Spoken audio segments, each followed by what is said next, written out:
major obstacle in accomplishing this task is the lack of a developed corpus of the literature being documented as its own school of literature. The majority of these pieces have been classified as Chicano into the Chicano canon. So in identifying and synthesizing these pieces, I will also differentiate them from Chicano literature. My methods include 1. Close reading of the texts, 2. Comparative work between Chicano literature and the literature of the undocumented, 3. Contextualization of the literature within immigration policy, and 4. Interviews with authors and politicians. First, for my list of goals, I will identify and synthesize pieces of literature that I consider to be the literature of the undocumented. This summer, I worked with the following texts, organized in chronological order according to date of publication. Notice how the books cluster around 2006, 2007, and 2011 and 2012. I also included the country of origin of each of the authors. The texts in bold fall under the category of the literature of the undocumented. All of these books were written by someone who is or was undocumented. Now for the unbolded texts.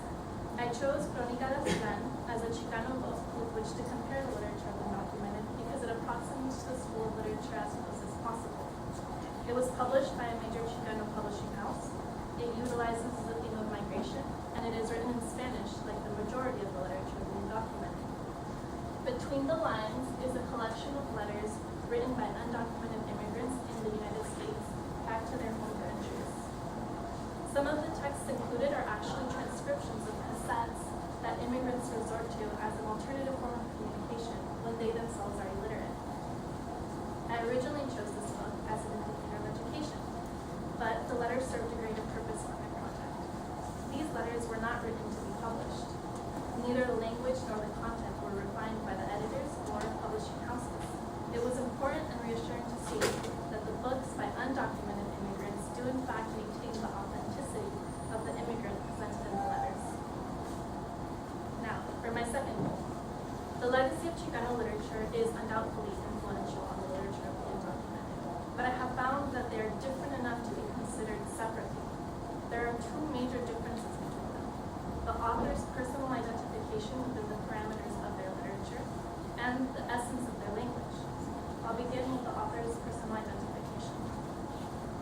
So on the left-hand side, you will see all the terms authors chose to identify as within their books. On the right-hand side, you'll find an excerpt from Diary of an Undocumented Immigrant. The protagonist, Pérez, was looking for aid as an unemployed individual in the United States. He was corrected after he presented himself as un mojado, or a wetback. The correct term is undocumented immigrant, he was told. So whatever these authors choose to identify as, their overarching form of identification is their legal status within the United States. In Crónica de Aztlán, Alvarado identifies himself as Chicano, not an undocumented immigrant. This changes the essence of the language itself, which is the second major difference between the two schools of literature. The Chicano Spanish is heavily influenced by English, as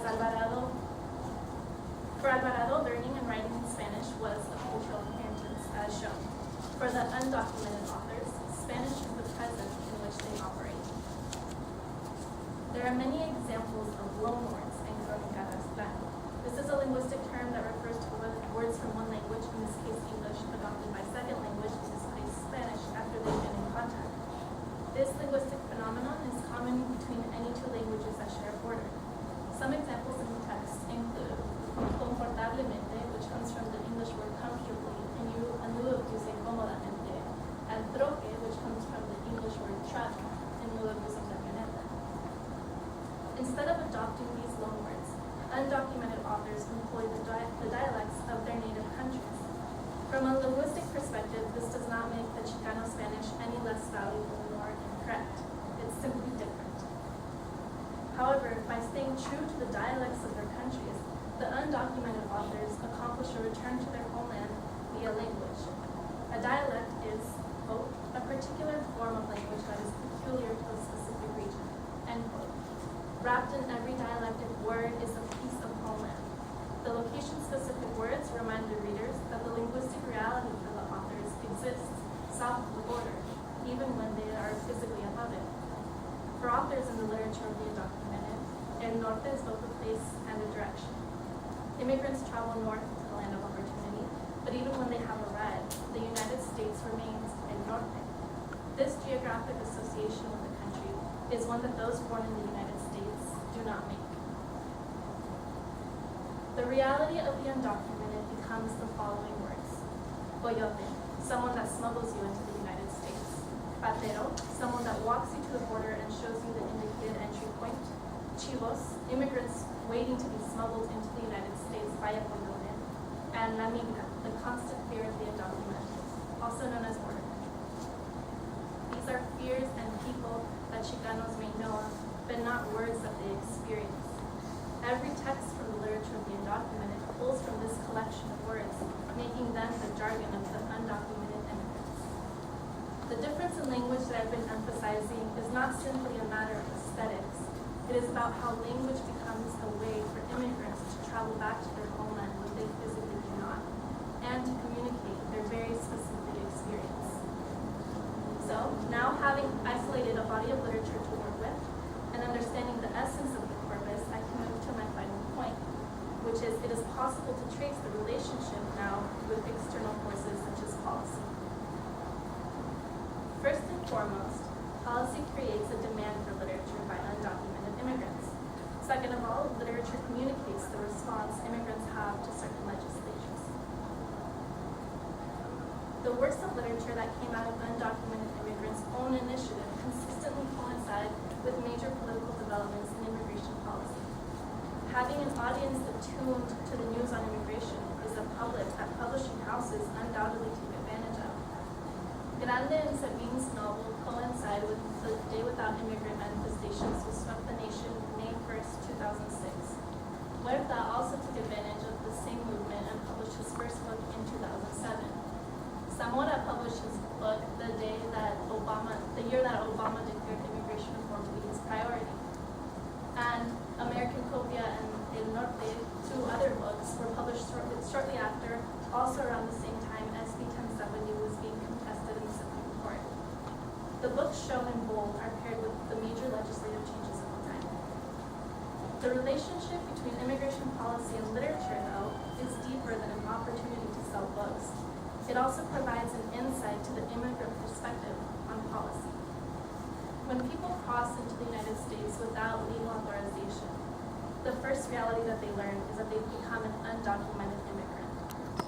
Sabine plays with this legal status within his book, Por Amor al Dólar.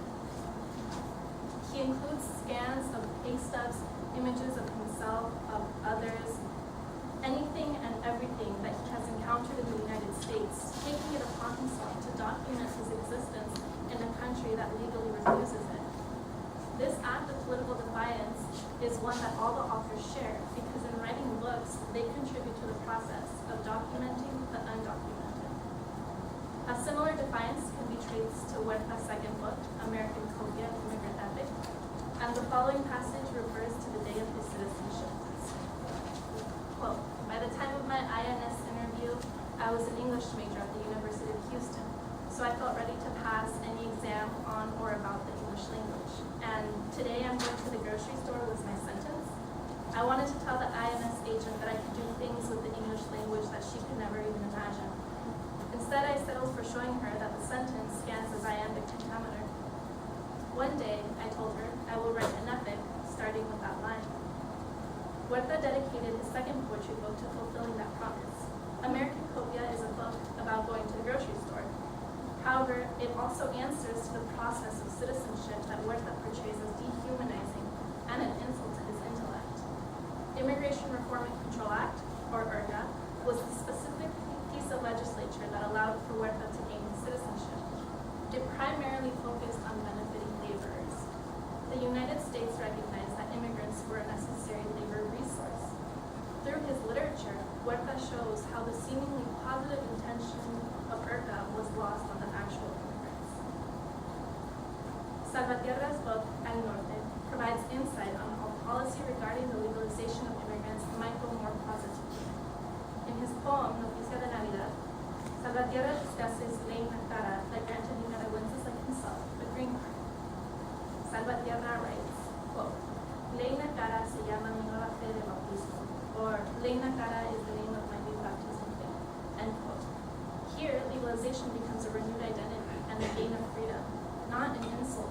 That's because there's one fundamental difference between Ley Nakara and IRCA. Nakara granted immigrants legality on the basis of political turmoil and the persecution that people suffered in Nicaragua. It acknowledged the misery of immigrants as people. IRCA was preoccupied with the American interest and only went so far as to consider immigrants a resource. From literature, it can be understood that something as simple as considering the humanity of immigrants can elicit a positive response. I've been focusing on the relationship between immigrants and policy once they're in the United States. But backtracking to Perez's failed first attempt at crossing the border, the first quoter, it is possible to address another major political debate regarding immigration, the border itself. Well, what else? We're going to cross again, was the conclusion. This attitude demonstrates how a militarized border will not keep immigrants from coming in. It will only push immigrants to try harder to cross and deter them from returning to their homeland. This simple anecdote communicates how closing the border in order to reduce the amount of immigrants in the United States would produce the exact opposite effect. There was a border crossing study published March 2013 stating, quote, "Scholars have long asserted that border controls lead to more permanent settlement, keeping people in the United States much more effectively than keeping them out. Cyclical migration, which is typical for men up to the 1990s, has dwindled." End quote.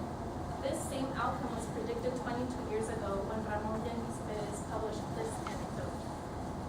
So in conclusion, it's not only true that the literature being documented should be considered for its literary richness. I propose that this body of literature is a tool which can bridge the distance between policy and immigrants themselves.